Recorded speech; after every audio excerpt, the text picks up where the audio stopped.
आगे बढ़े अब आपको बताएं, वफाकी वज़ीर मौसूलात अब्दुल अलीम खान का बड़ा ऐलान। ज़ेर इल्तवा कराची से सखर मोटवे की रवां साल तामीर के आगाज़ का फैसला कर दिया गया।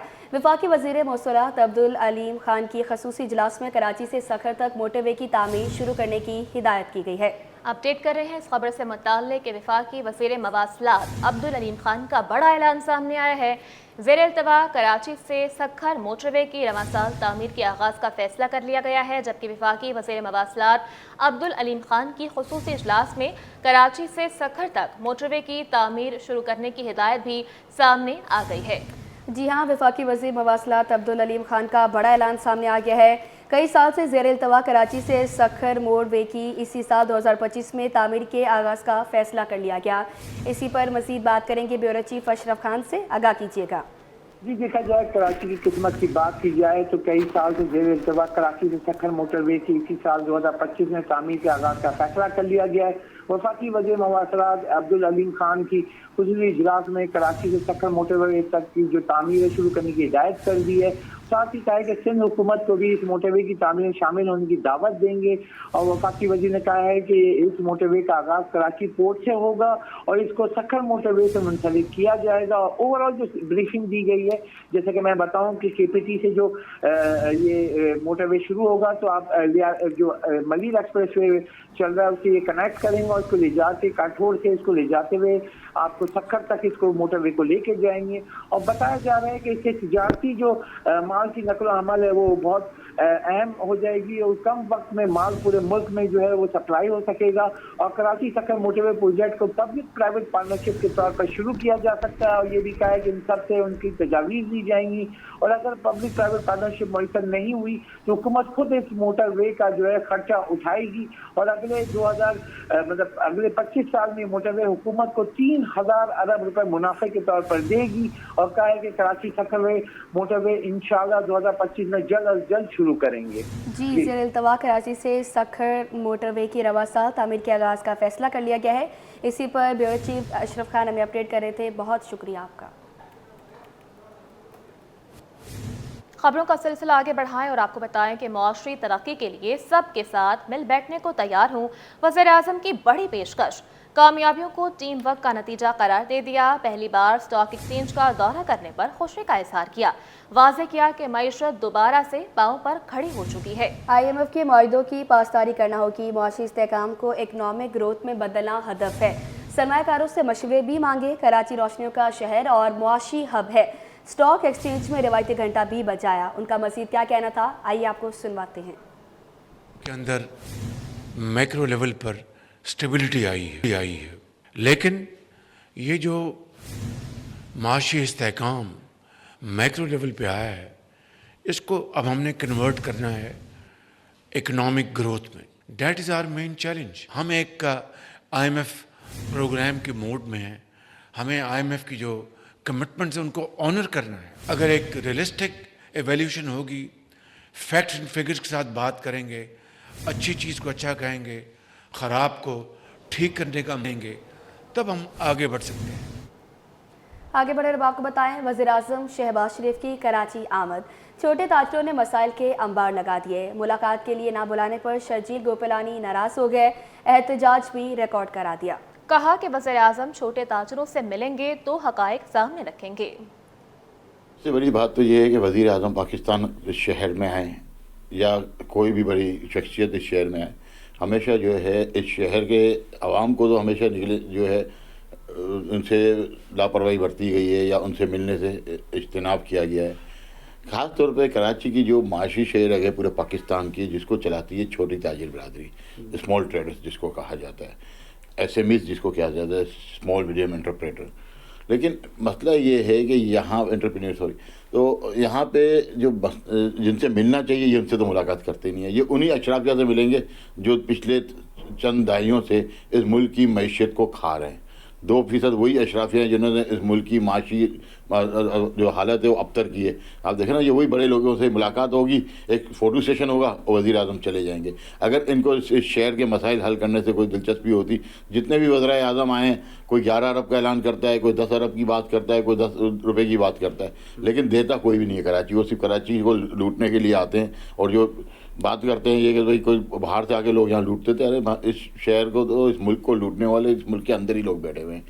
हम तो, हमें होना तो ये चाहिए था कि आज अगर हमें पहले पता चल जाता तो हम जो एहतजाज है वो आज हम रिकॉर्ड करा दें, और हम कोशिश करेंगे, शॉर्ट टाइम है इसमें हम कोशिश करेंगे कि लोगों को जमा करके, हो सकता है कि चंद घंटों के अंदर हम अपना जो है एहतजाज जो है वो रिकॉर्ड कराएं वज़ीर आज़म से, क्योंकि वो हमारी आवाज़ तो सुनते नहीं हैं, लेकिन शायद की आवाज़ सुनने पे वो मजबूर हो जाएं।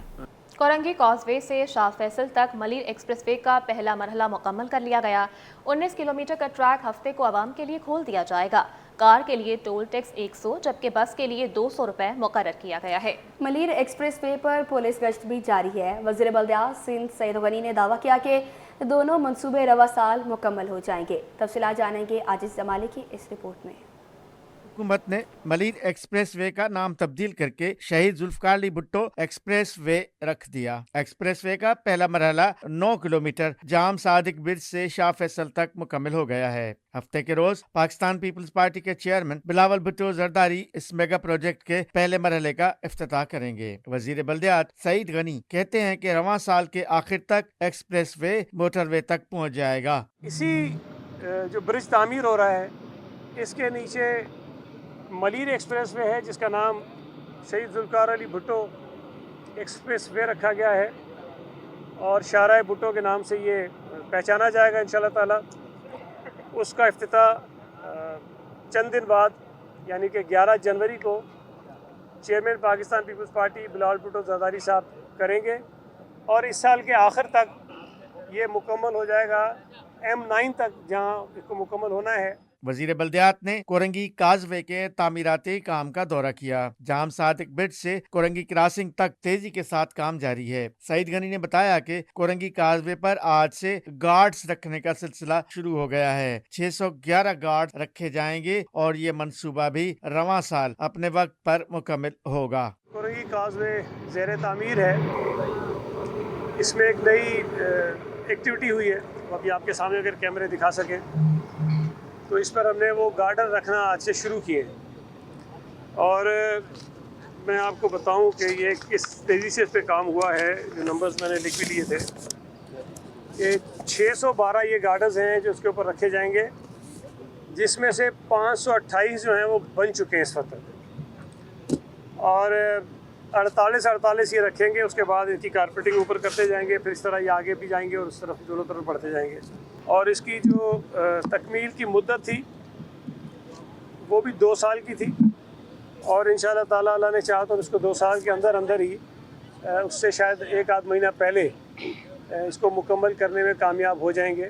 वजीर बल्दियात ने कहा कि हम कराची के अवाम के सामने जवाबदेह हैं जो हमें वोट देते हैं। MQM के सामने न हम जवाबदेह हैं और न हमें MQM के किसी सर्टिफिकेट की जरूरत है। कैमरामैन शाहजेब रजा के साथ आजिज जमाली, कराची। Welcome back. अब आपको बताएं, कराची से मुल्तान जाने वाली बहाउद्दीन जकरिया एक्सप्रेस की डिरेलमेंट के बायस ट्रेनों की आमदोरफ्त मुतासिर हो गई है।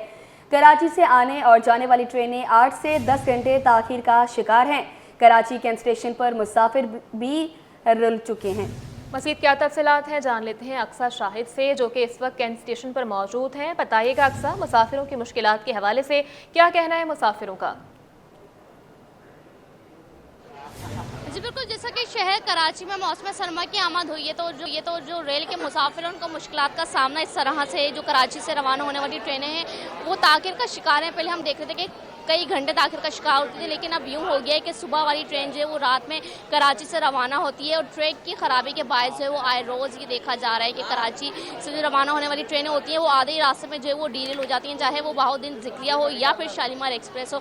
साल 2025 के स्टार्ट में ही पहले हफ्ते में अब तक जो वो 3 ट्रेनें जो है वो डीरेल हो चुकी हैं। इसकी वजह ये है कि ट्रैक की ख़राबी के बाद जो है वो ट्रेन जो है वो डीरेल होती है, जिसमें हमने देखा कि 1 हफ्ते पहले जो है वो CEO रेलवे की जानिब से जो है वो ख़त भी लिख दिया गया है। लेकिन बात कर लें कराची कैंट स्टेशन के जो मनाजिर हैं, मैं यहाँ पर मौजूद हूँ। आपको मेरे रकम में जो यहाँ के मुसाफिर हैं वो रुलते हुए दिखाई दे रहे होंगे। यहाँ पर जो मुसाफिर मौजूद हैं ये 12 बजे 2 बजे के आए हुए यहाँ पर जो है वो अपनी ट्रेन का इंतज़ार कर रहे हैं।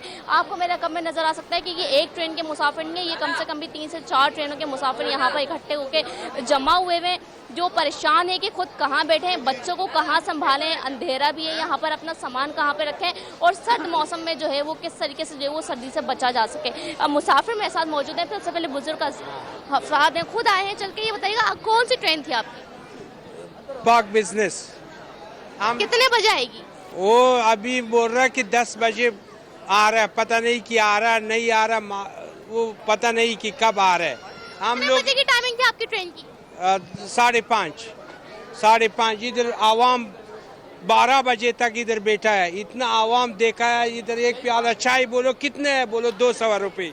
लोग न इंतजाम न कुछ नहीं, लोगों छोटा छोटा बच्चा है, बूढ़ा है, औरतों सारा जलील हो रहा है।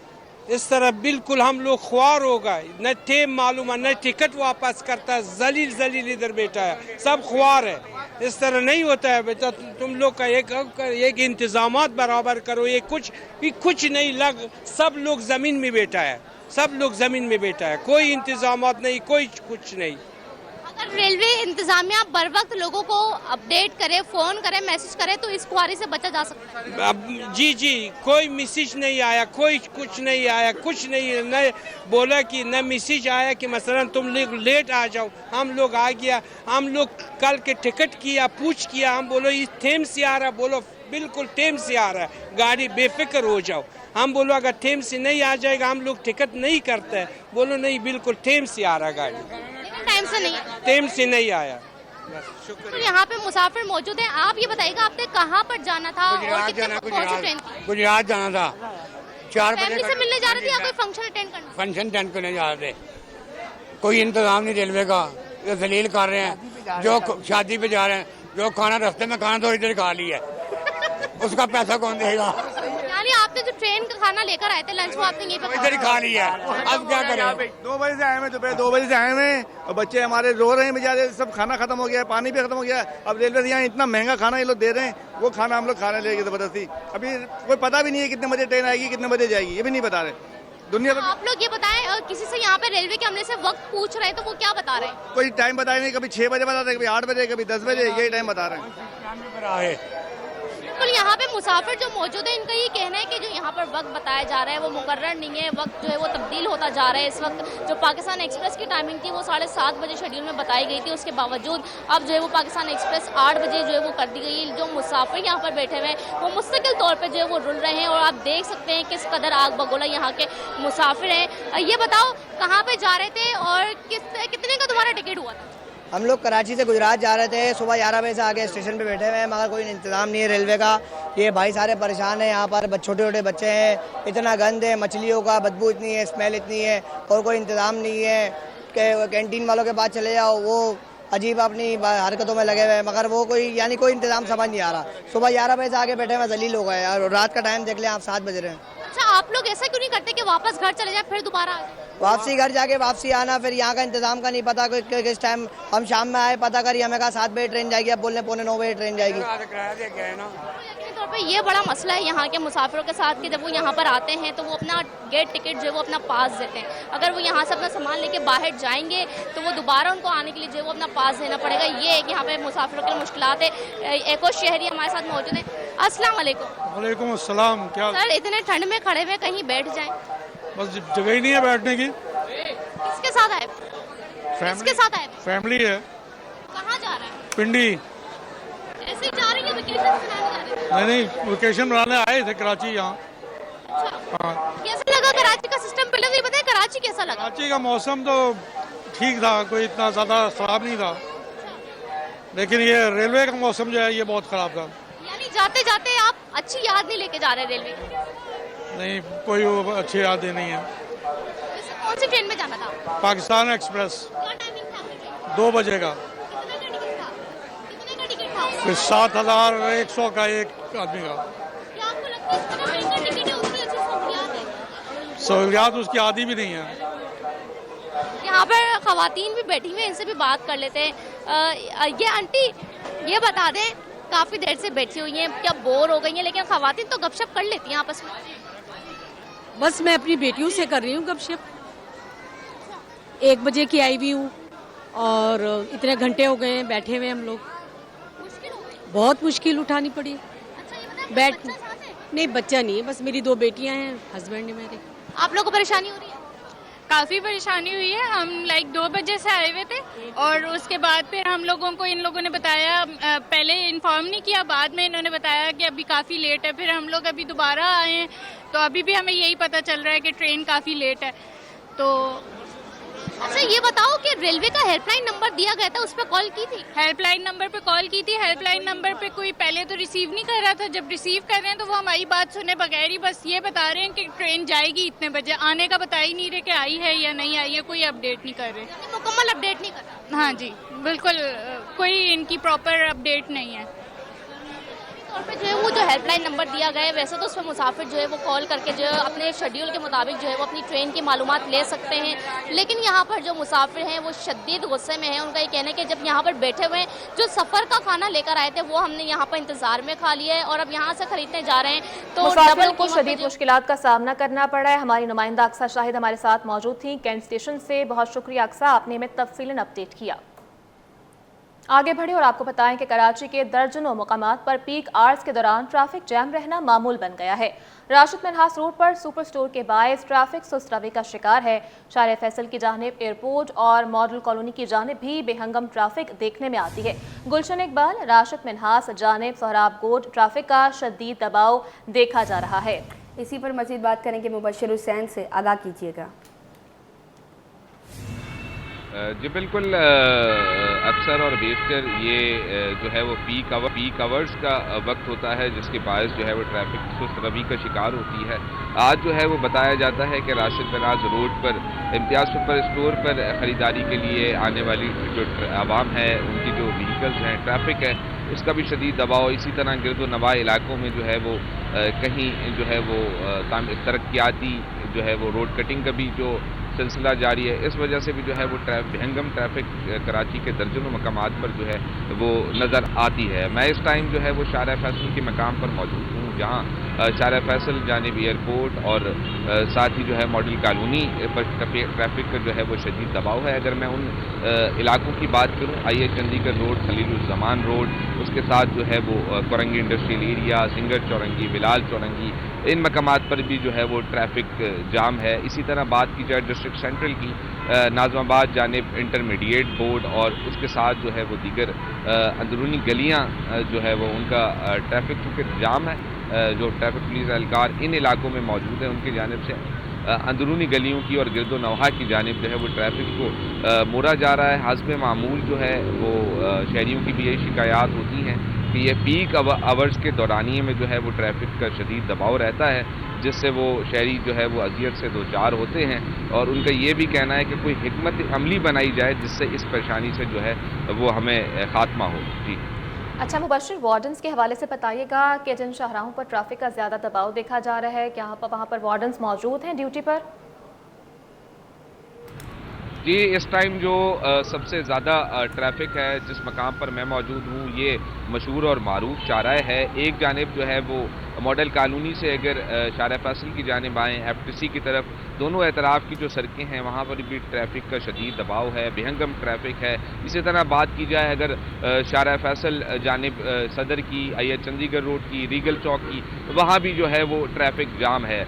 अगर बात की जाए ट्रैफिक पुलिस एहलकारों की, तो रीगल चौक पर जो है वो चंद एहलकार जो है वो मौजूद होते हैं अमूमन अक्सर और बेशतर इस औकात के दौरानिए में। लेकिन मैंने जिस तरह बारह कहा और हस्ब मामूल चूँकि उनकी ड्यूटी टाइमिंग्स ख़त्म हो जाती हैं, एहलकारों की जो तादाद है वो भी जो है वो कम है, जिसके बायस जो है वो शदीद दुश्वारी का सामना होता है। ये जिस मरकज़ी शारा फैसल पर मैं मौजूद हूँ, यहाँ जो है वो एक भी एहलकार ट्रैफिक पुलिस का मौजूद नहीं है जो ट्रैफिक की रवानी को रवां दवा कर सके।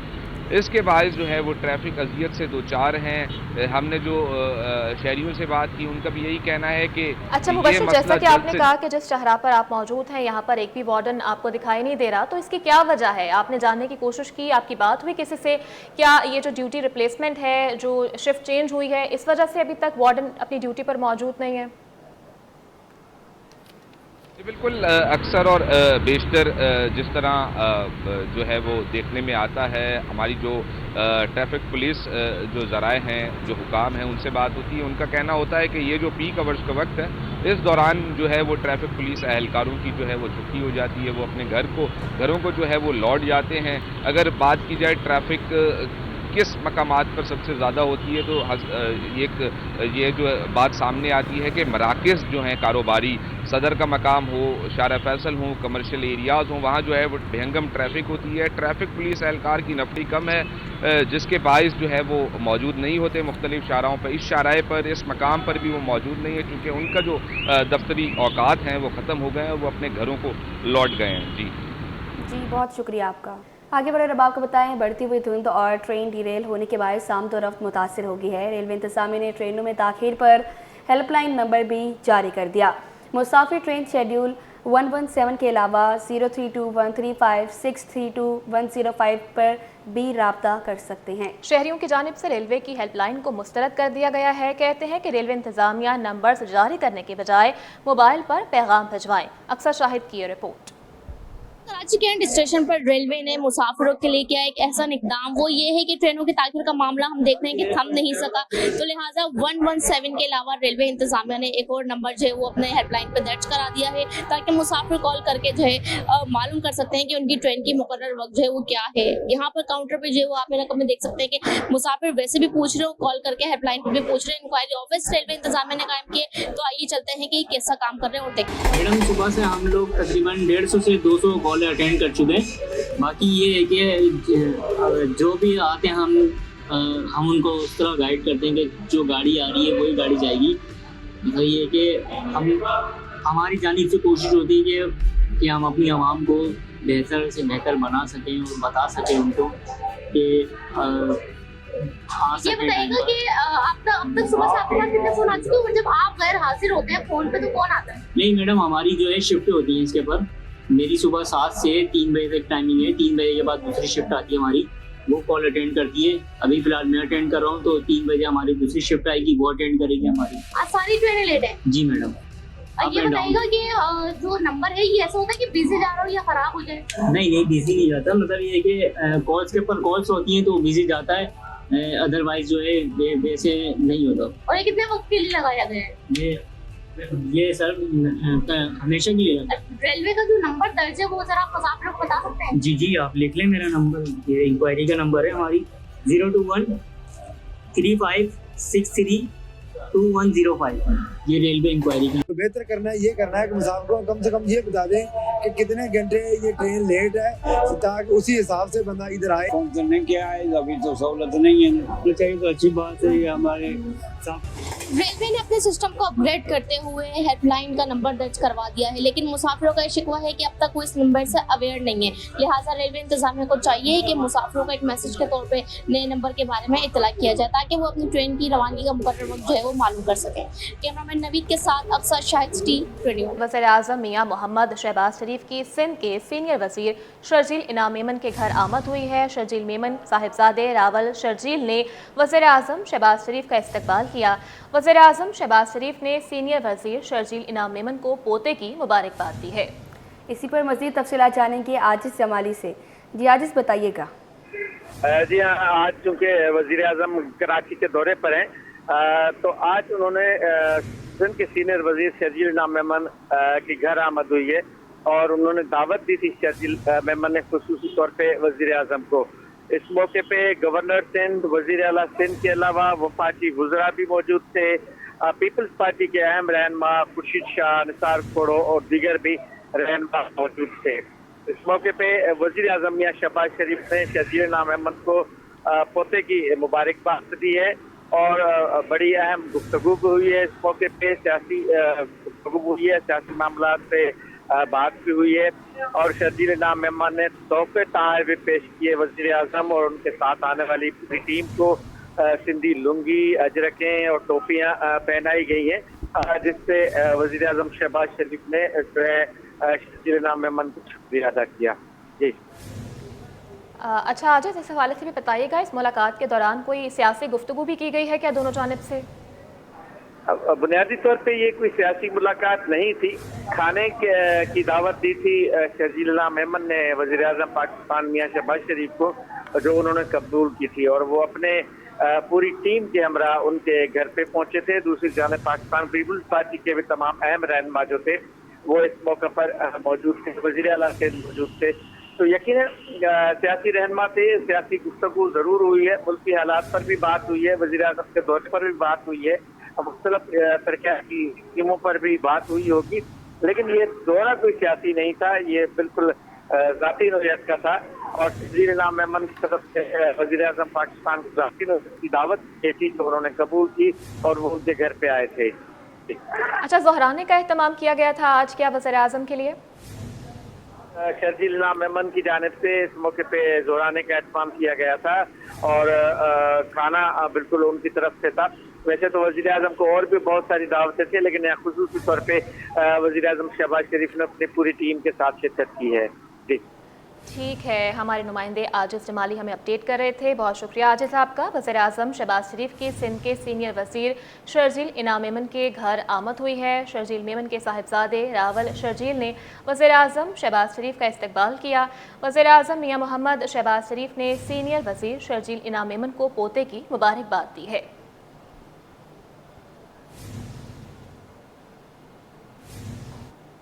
वज़ीर-ए-आज़म ने कामयाबियों को टीम वर्क का नतीजा करार दे दिया। पहली बार स्टॉक एक्सचेंज का दौरा करने पर खुशी का इजहार किया। वाज़ेह किया मईशत दोबारा पांव पर खड़ी हो चुकी, IMF के मुआहदों की पासदारी करना होगी। मुआशी इस्तेहकाम को इकनॉमिक ग्रोथ में बदलना हदफ है। सरमायाकारों से मशवरे भी मांगे। कराची रोशनियों का शहर और मौशरी हब है। वज़ीर-ए-आज़म ने स्टॉक एक्सचेंज में रिवायती घंटा भी बजाया। मज़ीद तफसीलात खुर्शीद रहमानी की इस रिपोर्ट में।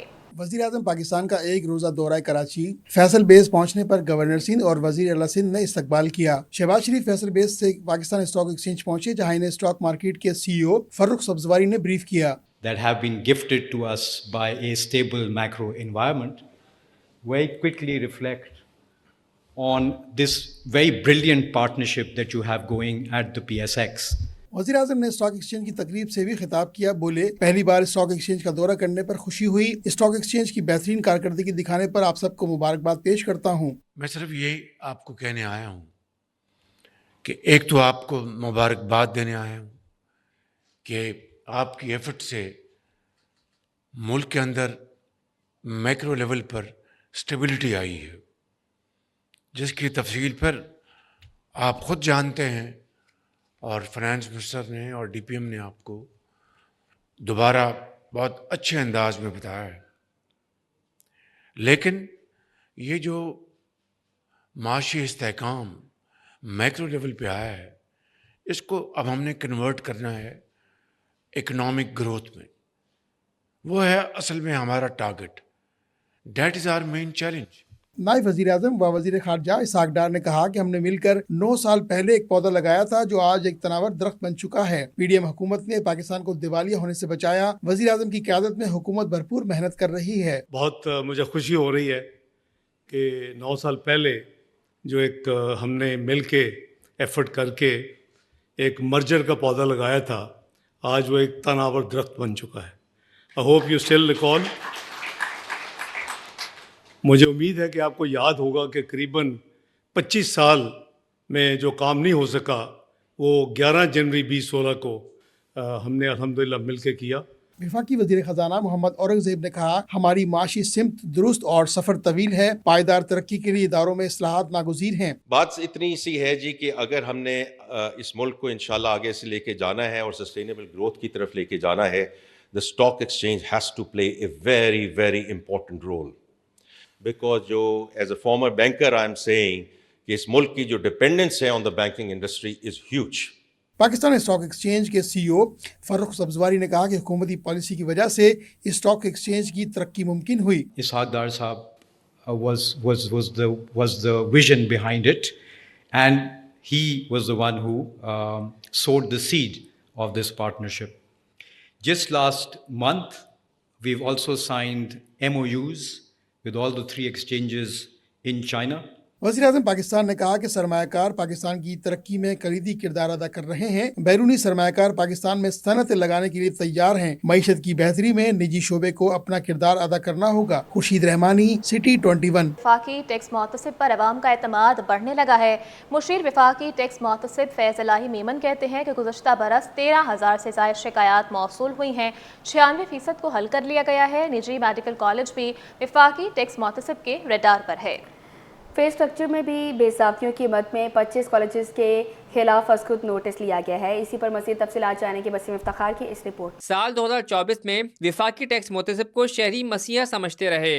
टैक्स दहंदगान ने फेडरल बोर्ड ऑफ रेवेन्यू के खिलाफ शिकायतों के अंबार लगा दिए। खुसूसी प्रेस कॉन्फ्रेंस में मुशीर विफाकी टैक्स मुतसिब फैज इलाही मेमन ने साल भर की कारकर्दगी रिपोर्ट पेश की। बताया साल 2023 में FBR से मुतालिक 8,000 शिकायत मौसूल हुई थी। ताहम 2024 में 13,000 से ज़ायद शिकायत सामने आई, जिनमें से कराची से 2,477 शिकायत मिली। विफाकी टैक्स मुतसिब ने 12,900 शिकायत को हल किया। तो 2023 में 8,000 कुछ कंप्लेंट्स आई थी और पिछले साल में 13,500 complaints I federal board of revenue के हवाले से, जिसमें टैक्स पेयर्स को कोई तकालीफ थी। वो न सिर्फ ये कंप्लेंट का नंबर बताना मकसूद है, बल्कि आपको ये भी बताना है कि 13,500 में से 12,900 से ज़ायद कंप्लेंट्स हल भी हुई। विफाकी टैक्स मुतसिब के रडार से निजी मेडिकल कॉलेज भी ना बच पाए। गुज़िश्ता साल मुल्क के जुनूबी हिस्से के 25 निजी मेडिकल कॉलेजेस के खिलाफ फीस के सिलसिले में अस्कुत नोटिस लिया गया। तमाम की ट्रांजैक्शंस और फंड्स का रिकॉर्ड मौजूद ना था। कॉलेजों में बड़ी तनख्वाहों वाले मुलाजमीन को टैक्स नेट में लाने के लिए FBR की मुआवनत की गई। प्राइवेट सेक्टर के मेडिकल कॉलेजेस का फ़ी स्ट्रक्चर बहुत ज़्यादा था, स्टूडेंट्स बहुत ज़्यादा थे, तो जो सैलरीड उनके इंडिविजुअल्स थे, जो तनख्वाहें बड़ी बड़ी लेते थे, हमारा ख्याल ये था कि उनको भी अगर प्रॉपर टैक्स रोल में नेट में लाया जाए तो ये भी, चूँकि वज़ीर-ए-आज़म साहब का भी एक ये पैगाम है कि ज़्यादा से ज़्यादा लोग टैक्स नेट में आएँ, तो वहाँ भी जहाँ जहाँ हमसे बन पड़ा हमने कानून के हिसाब से उनकी मदद की है। मुशीर विफाकी टैक्स मुतसिब ने बताया कि गुज़िश्ता साल 22 अरब रुपए के रिफंड किए गए। रवां साल शिकायत 20,000 तक पहुँचने का इम्कान भी जाहिर किया। कैमरामैन राना जहांजीब के साथ वसीम इफ्तिखार, सिटी 21। अब आपको बताएं, सऊदी अरब एविएशन अथॉरिटी ने उम्रा सायरीन और दीगर मुसाफिरों के लिए नई सफरी हिदायत जारी कर दी हैं। सऊदीया दाखिले के वक्त मुसाफिरों के लिए पोलियो वैक्सीन सर्टिफिकेट हमरा रखना लाजमी करार दे दिया है। पोलियो वैक्सीन सर्टिफिकेट के बाद सऊदीया दाखिले पर पाबंदी होगी। मज़ीद क्या डिटेल्स हैं इस खबर की जान लेते हैं सईद अहमद से। बताइएगा सईद। जी बिल्कुल, सऊदी अरब एविएशन ढाका ने उमरा ज़ायरीन और दीगर मुसाफिरों के लिए नई सफरी हिदायतनामा है वो जारी कर दिया है। नई हिदायतनामा के मुताबिक सऊदी दाखिले के वक्त मुसाफिरों के लिए पोलियो वैक्सीन सर्टिफिकेट हमरा रखना है वो लाजमी करार दिया गया है। देखिए, मुसाफिरों के पास ममलिकत में दाखिले की वक्त जो है कम अज़ कम 4 हफ्ते कबल का पोलियो वैक्सीन सर्टिफिकेट है होना लाजमी करार दिया गया है। इसकी मियाद है वो 6 माह रखी गई है। 6 माह से ज़ायद पुराना वैक्सीन सर्टिफिकेट है वो काबिल कबूल नहीं होगा। और सऊदी एविएशन ने इस वजह से तमाम एयरलाइंस को बजरिया नोटिस है वो आगाही दे दी है और तमाम एयरलाइंस को पोलियो सर्टिफिकेट के हामिल मुसाफिरों और ज़ायरीन को जो है वो सऊदी अरब लाने की हिदायत है वो जारी की गई है। और ये भी कहा गया है कि जो एयरलाइन भी इस पॉलिसी की खिलाफ वर्जी करेगी उसके खिलाफ कानूनी कार्रवाई और जुर्माना है वो किया जाएगा। कानूनी कार्रवाई और जुर्माना भी किया जाएगा। सईद अहमद, बहुत शुक्रिया आपका अपडेट करने के लिए।